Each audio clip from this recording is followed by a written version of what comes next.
The Honourable Parliamentary Secretary to the Minister of Justice and Attorney General. Thank you, Madam Speaker, and I'm here to speak on the concurrence report with respect to the Taliban. I know this afternoon, Madam Speaker, I was very pleased to see Bill C-41 pass this House. It's a very important bill, one that many people have been working on for several months, and most notably something that the Justice Committee worked on for the last several weeks. And I believe Bill C-41 is a very important step towards ensuring that those in Afghanistan are supported through many of the incredible aid agencies that do work in the region, including organizations that have both an international span as well as those who are regional, and I think it's an important step towards supporting Afghanistan in this moment. With respect to the Taliban, Madam Speaker, I think it's very clear that it's an organization that offends many aspects of human rights, and I can enumerate the various challenges that the Taliban poses, not just to the people of Afghanistan, but also the world. It's an organization that is brutal in its force. It's one that has summarily killed so many people. It is one that limits access to education for women. It certainly does limit dissent of any sorts, and it's by no means is it democratic. And for it to form government in Afghanistan, of course, is deeply troubling and deeply problematic.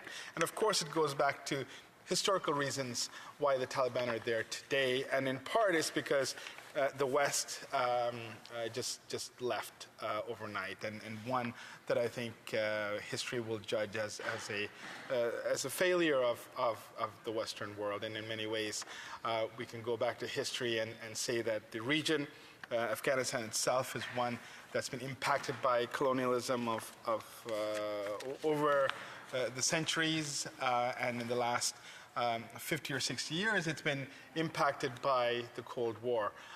And in this particular case, the departure of the United States in August of 2021 certainly enabled the Taliban to take hold of Afghanistan and of course, regress back into an autocratic state that does violate the human rights of its citizens.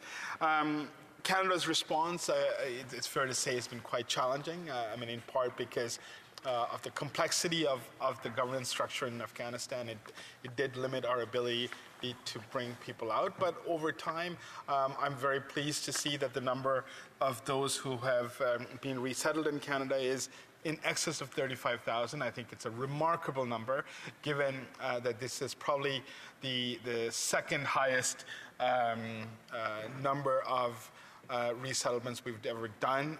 The first one being the Syrians, right after we formed government in 2015, and I would say that this is amongst the top countries in the world to resettle so many Afghans to Canada. And of course, there's good reasons for it. And apart from many of the family members and those who are directly supporting the government of Canada, there is a humanitarian reason why this type of resettlement is so critical, and the 35,000 within, I must add, under a 2-year period is a remarkable achievement. And it may not seem fair to those who may be languishing in different parts of the world, or those who are struggling to get out, and those who, rightfully should come to Canada. It may seem frustrating to say that it took 2 years to do that.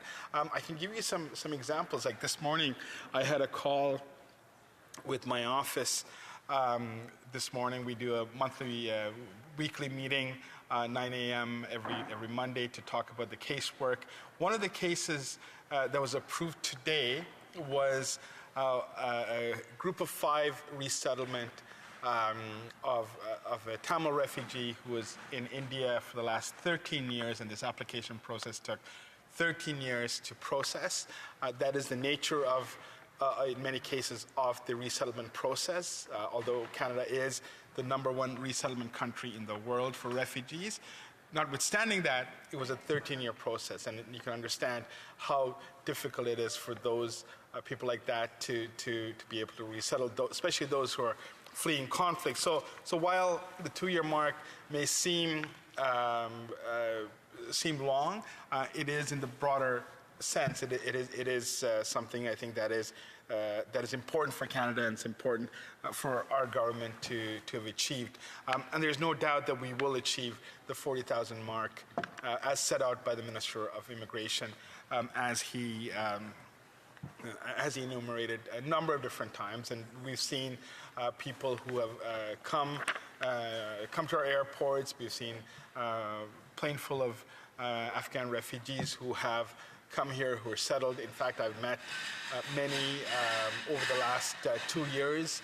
And in fact, I've met family members of my friends who have come here as part of the resettlement. So it's fair to say that I think Canada is doing its part, and is doing a part, I think, disproportionate to our involvement in Afghanistan. But it is the right thing to do, and I certainly support the government's effort in that. And of course, I support, and I want to reiterate that I am deeply offended by the Taliban and all that they stand for. Having said all of this, Madam Speaker, this is a concurrence motion that really forms part of a report of the Justice and Human Rights Committee, one that is really like 5 lines, and it's quite simple. It basically denounces the Taliban regime, the Taliban administration, the Taliban itself. And as such, I think we have generally unanimous consent from all parties on this language. It was passed by committee.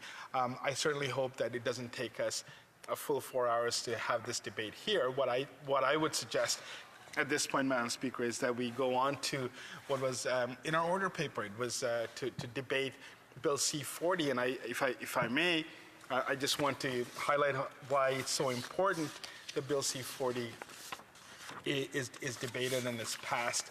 It is a priority bill for the government. It's one that over the past, I would say, 30 years or so, it's an issue that's offended Canadians. The fact that those who may be wrongfully convicted are spending time in jail, who are unfortunately have no recourse, or the recourse that's available through the process of ministerial relief is quite arduous, and we know that the Minister of Justice has outlined the frustration that he's faced during his tenure as the Minister of Justice and Attorney General in reviewing those cases. So I think it's important that we debate this bill and make sure that the sense of justice and fairness for which Canada is known, and I think for which Canada ought to be known. And one of the reasons why I think people of all backgrounds come to Canada it is reiterated through the passage of this bill, and ensure there's an outlet that's available for people to seek redress when they're wrongfully convicted. This is not about opening the doors. Point of order. There is no interpretation. Est-ce que ça fonctionne? Is it working now? It seems that there's a challenge with the interpretation. Is it working? Is it now working? Est-ce que ça fonctionne? Working now in the translation? No? I'm going to keep going. Is it working? Yes? Peut-être c'est sur le canal? Is it working now?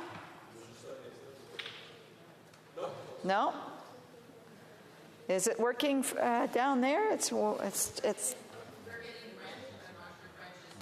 okay. So si je parle en français. So if I speak in French, it's working. There is interpretation. But if I speak in English, it's not working. Try again. Is it working now?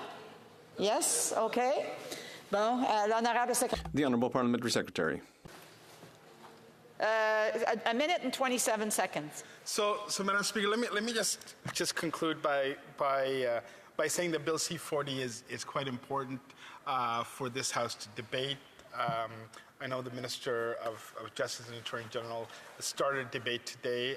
We would have preferred constructive debate from the Conservatives, which in fact we saw at the outset, and I know both the Bloc and the NDP would also be able to constructively contribute to this very, very important discussion. It is one that I believe, one that we have consensus on, one that we can build and better the bill as we move this forward. It is paramount that those who are now languishing in prisons right now, who may be wrongfully convicted, have the possibility of a review process that will enable them to have an independent arbiter who can speak to the original case itself. So with that, Madam Speaker, with the disappointment I express for the delay, I do want to reiterate my support for this motion and to also ask that we move to other orders of the business at some point as soon as possible. Questions and comments?